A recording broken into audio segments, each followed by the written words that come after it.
अंतिम मुस्कान। प्राची की शादी के लिए आनाकानी करने लगी। एक बार, बस एक बार हाँ कर दो प्राची, कुछ ही घंटों की तो बात है, फिर सब वैसे का वैसा हो जाएगा। मैं वादा करती हूँ कि यह सब करने से तुम्हें कोई मानसिक या शारीरिक क्षति नहीं पहुँचेगी।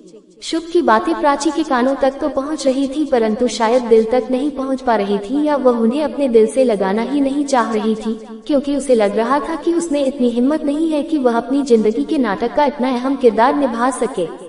नहीं शुभ, ये सब मुझसे नहीं होगा। सॉरी, मैं तुम्हें निराश नहीं करना चाहती थी, परंतु मैं मजबूर हूँ। एक बार, बस एक बार, जरा दिव्य की हालत के बारे में तो सोचो। तुम्हारा ये कदम उसके थोड़े बचे जीवन में कुछ खुशियाँ ले आएगा। प्राची ने शुभ की बात को सुनी अनसुनी करने का दिखावा तो किया, पर उसका मन दिव्य के बारे में ही सोच रहा था। उसने सोचा, रात दिन दिव्य की हालत के बारे में ही तो सोचती रहती हूँ, भला उसको मैं कैसे भूल सकती हूँ, पर यह सब मुझसे नहीं होगा। मैं अपनी भावनाओं से अब और खिलवाड़ नहीं कर सकती। प्राची को चुप देखकर शुभ निराश मन से वहाँ से चली गई और प्राची फिर से यादों की गहरी धुंध में खो गई। वह दिव्य से पहली बार एक मॉल में मिली थी, जब वे दोनों एक लिफ्ट में अकेले थे और लिफ्ट अटक गई थी। प्राची को छोटी व बंद जगह में फंसने से घबराहट होने की प्रॉब्लम थी और वह लिफ्ट के रुकते ही जोर जोर से चीखने लगी थी।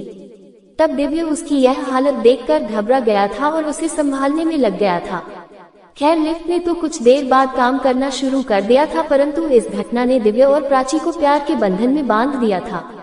इस मुलाकात के बाद बातचीत और मिलने जुलने का सिलसिला चल निकला और कुछ ही दिनों बाद दोनों साथ जीने मरने की कस्में खाने लगे थे। प्राची अक्सर दिव्य के घर भी आती जाती रहती थी और दिव्य के माता पिता और उसकी बहन शुभ से भी उसकी अच्छी पटती थी। इसी बीच मौका पाकर एक दिन दिव्य ने अपने मन की बात सबको कह दी। मैं प्राची के साथ शादी करना चाहता हूँ। किसी ने भी दिव्य की इस बात का विरोध नहीं किया था। सब कुछ अच्छा चल रहा था कि एक दिन अचानक उनकी खुशियों को ग्रहण लग गया। माँ, आज भी मेरे पेट में भयंकर दर्द हो रहा है, लगता है अब डॉक्टर के पास जाना ही पड़ेगा, दिव्य ने कहा और वह डॉक्टर के पास जाने के लिए निकल पड़ा। काफी इलाज के बाद भी जब पेट दर्द का ये सिलसिला 1-2 महीने तक लगातार चलता रहा तो कुछ लक्षणों और फिर जांच पड़ताल के आधार पर एक दिन डॉक्टर ने कह ही दिया, आई एम सॉरी, इन्हें आमाशय का कैंसर है और वह भी अंतिम स्टेज का। अब इनके पास बहुत कम वक्त बचा है, ज्यादा से ज्यादा 6 महीने। डॉक्टर के इस ऐलान के साथ ही प्राची और दिव्य के प्रेम का अंकुर फूलने फूलने से पहले ही बिखरता दिखाई देने लगा। आंसुओं की अविरल धारा और खामोशी, जब भी दोनों मिलते तो यही मंजर होता। सब खत्म हो गया प्राची, अब तुम्हें मुझसे मिलने नहीं आना चाहिए। एक दिन दिव्य ने प्राची को कह दिया।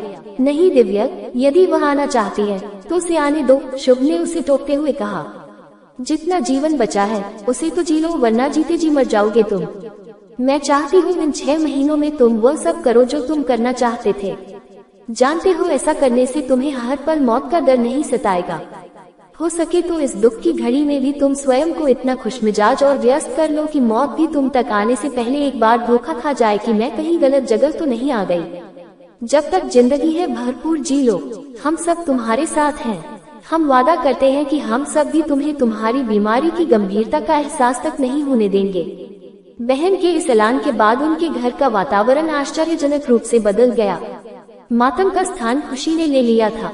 वे सब मिलकर छोटी से छोटी खुशी को भी शानदार तरीके से मनाते थे, वह चाहे किसी का जन्मदिन हो, शादी की सालगिरह हो या फिर कोई त्योहार।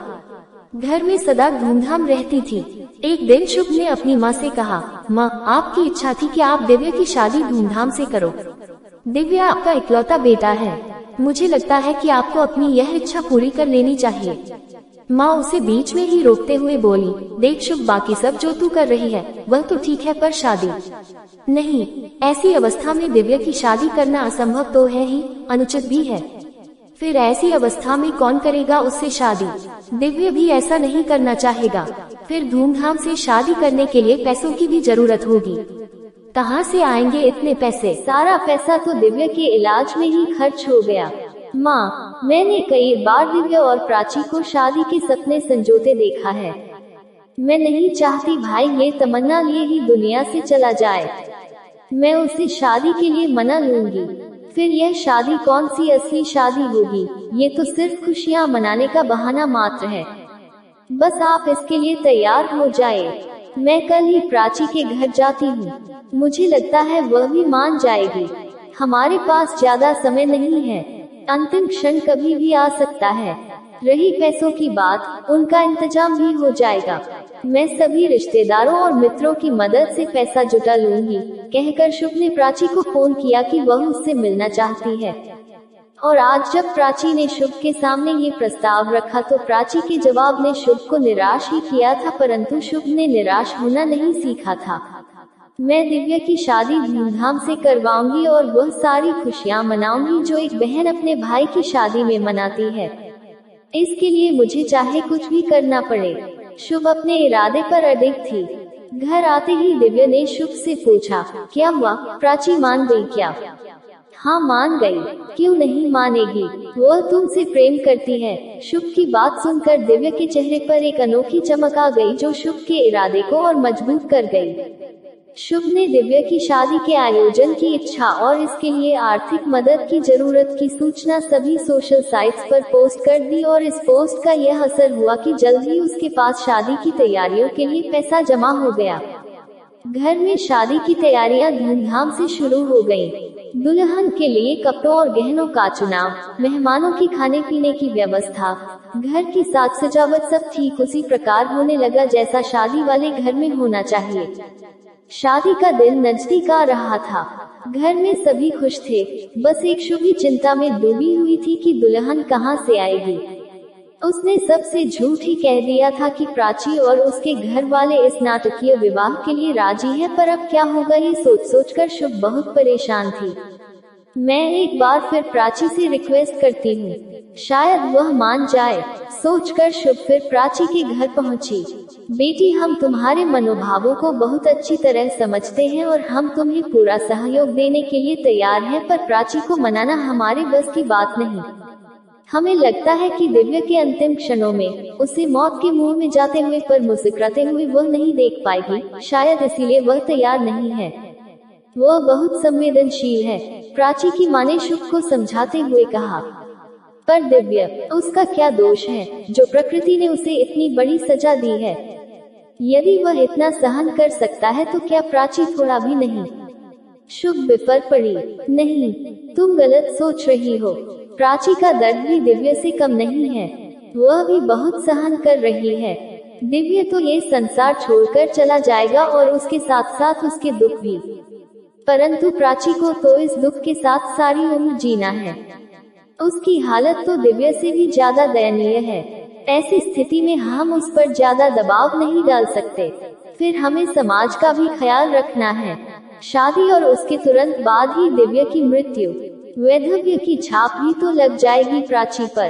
किस किस को समझाएंगे कि यह एक नाटक था? यह इतना आसान नहीं है जितना तुम समझ रही हो।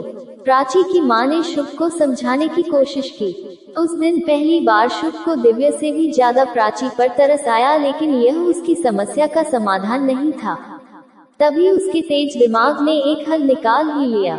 वह बोली, आंटी जी, बीमारी की वजह से इन दिनों दिव्या को कम दिखाई देने लगा है। ऐसे में हम प्राची की जगह उससे मिलती जुलती किसी अन्य लड़की को भी दुल्हन बना सकते हैं। दिव्या को यह एहसास भी नहीं होगा कि दुल्हन प्राची नहीं बल्कि कोई और है। यदि आपकी नजर में ऐसी कोई लड़की हो तो बताइए।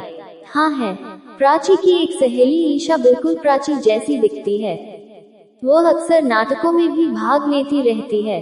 पैसों की खातिर वह इस काम के लिए तैयार भी हो जाएगी, पर ध्यान रहे शादी की रस्में पूरी नहीं अदा की जानी चाहिए, वरना उसे भी आपत्ति हो सकती है।